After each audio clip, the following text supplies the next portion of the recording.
yang berpantun. Pergi ke pasar bersama Pak Mamat, pulangnya membeli tomat. Jika kamu beneran umat Nabi Muhammad, maka jawablah salamku dengan semangat. Assalamualaikum warahmatullahi wabarakatuh.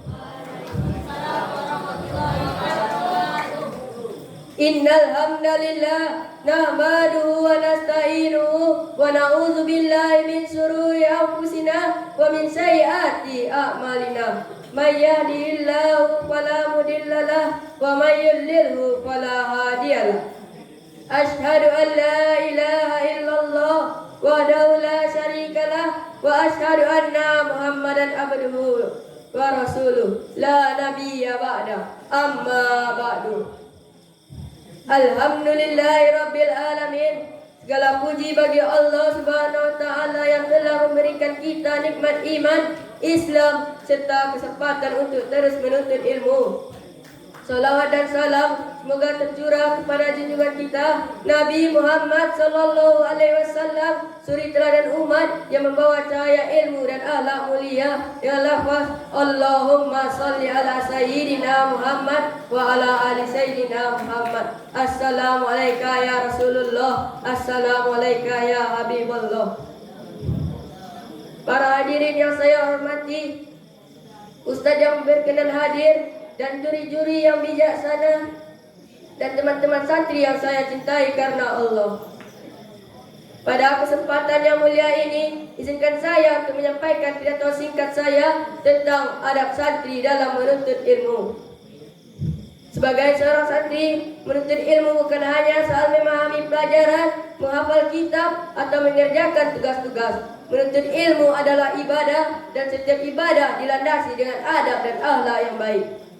Allah Subhanahu wa Ta'ala berfirman di dalam Al-Quran, A'udzu billahi minasyaitonir rajim. Bismillahirrahmanirrahim. Yarfa'illahu alladzina amanu minkum walladzina utul iman darajat.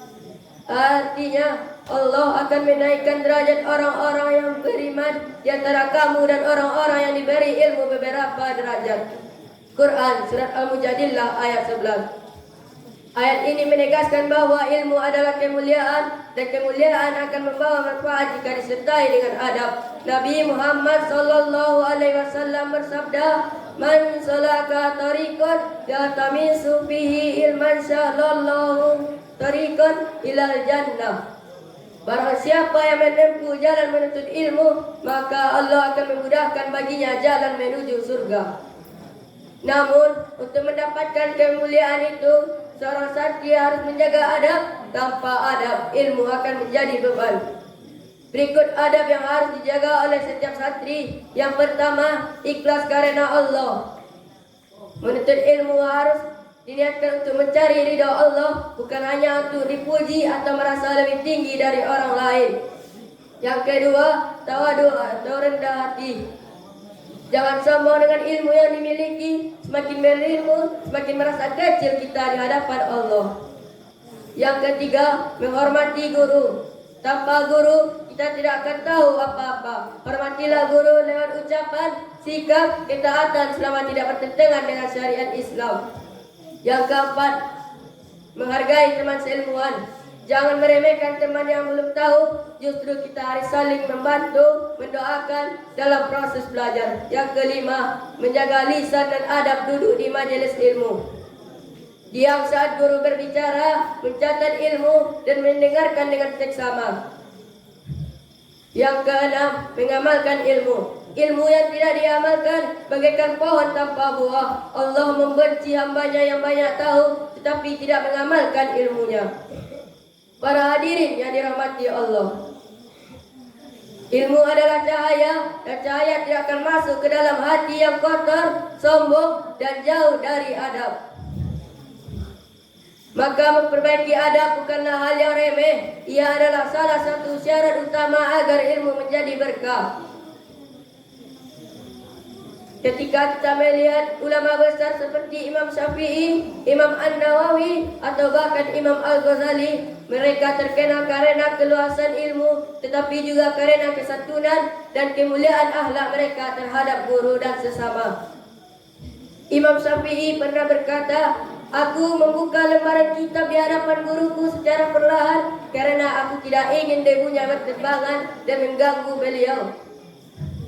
Lihatlah, membuka lembaran kitab pun dilakukan dengan takzim.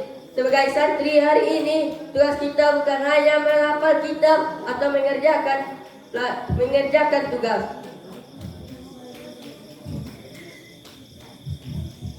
Tetapi kita juga harus menjaga adab lahir dan batin. Sopan terhadap guru, disiplin terhadap waktu, bersih dalam pakaian dan hati, tulus di dalam niat, dan bersungguh-sungguh dalam belajar. Ingatlah, ilmu tanpa adab adalah racun, dan adab tanpa ilmu akan menjadi lemah.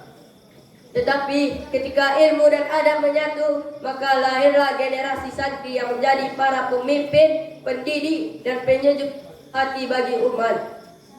Saudaraku para santri, menjadi seorang santri bukanlah hal yang mudah. Kita harus meninggalkan keluarga, kampung halaman, dan kenyamanan demi menimba ilmu. Bersabarlah dalam lelahnya menuntut ilmu, karena kelelahan lebih baik daripada kebodohan yang memalukan. Setiap kitab yang kita baca dan setiap adab yang kita jaga, itu adalah batu bata pembangun masa depan kita.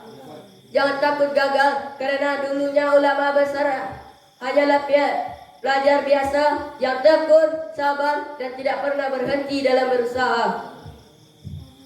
Jangan minder jadi santri. Justru dari pesantren inilah lahir para pemimpin yang bijak dan beradab.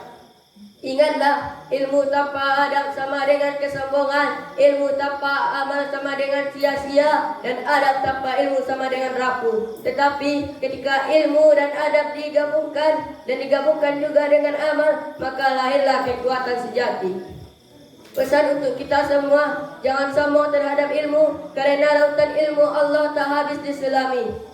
Hormatilah guru, karena berkah ilmu berasal dari ridha mereka. Jaga hati, jaga lisan, karena adab tak harus nampak, tetapi harus terasa. Jadilah santri yang membawa cahaya, bukan hanya bisa menghafal, tetapi juga bisa membawa manfaat. Imam Ahmad bin Hanbal pernah berkata, "Jika kamu tidak bisa menjadi para ulama yang alim, cukup jadilah para penuntut ilmu yang beradab." Demikian pidato yang dapat saya sampaikan. Jika ada kekurangan kata dan kesalahan, mohon dimaafkan. Wabillahi taufiq wal hidayah, wal ridho wal hidayah. Assalamualaikum warahmatullahi wabarakatuh.